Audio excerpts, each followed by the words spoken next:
मागच्या लॉंग विकेंडला घाटावरती बंद पडलेल्या 100पेक्षा गाड्यांचे व्हिडिओ तुम्ही फार पाहिलेले असतील आणि असंच सेम आता गणपतीमध्ये जे गावी जाणार आहेत, खंडाळा मार्गे उतरून मालवणमध्ये जे उतरणार आहेत त्या लोकांसोबत देखील घडू शकतं। तर हे कशामुळे घडतं आणि काय करूया आपण ज्याच्यामुळे हे असं घडणार नाही, कुठली काळजी घ्यायची असते त्याबद्दल तुम्हाला आजच्या व्हिडिओमध्ये सांगणार आहे। सगळ्यात पहिला बोलूया की हे कशामुळे घडतं।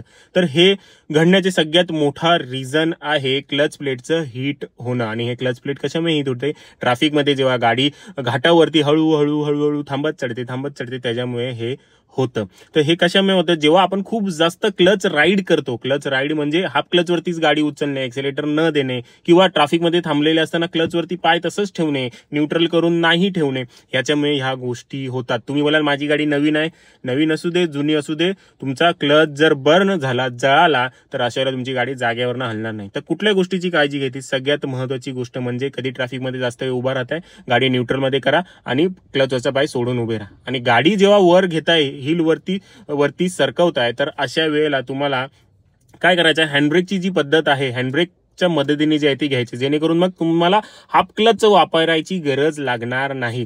क्लच सोडून हळूहळू क्लच सोडतो, मग ऍक्सिलेटर जोरदार देतो, मग अशा वेळेला क्लच जास्त बर्न होतो। मग जेव्हा आपण हँडब्रेकची पद्धत वापरतो त्यावेळेला जे आहे ती गाडी मग मागे जात नाही आणि अशा वेळेला जे आहे ते क्लच बर्न होणं, क्लच जळण्याची हे जे आहे ती कमी होते। आणि सगळ्यात महत्त्वाची गोष्ट, क्लचवरती जेव्हा लोड येतो, इंजिनवरती लोड येतो, तेव्हा जो आहे तो खूप जास्त हीट होतो। मग त्यावेळेला जर इंजिनवरील लोड तुम्हाला कमी करायचा आहे, जास्त पॉवर मिळवून घ्यायची आहे, तर अशा वेळेला तुम्ही एसी देखील बंद करून विंडोज ओपन ठेवून करू शकता।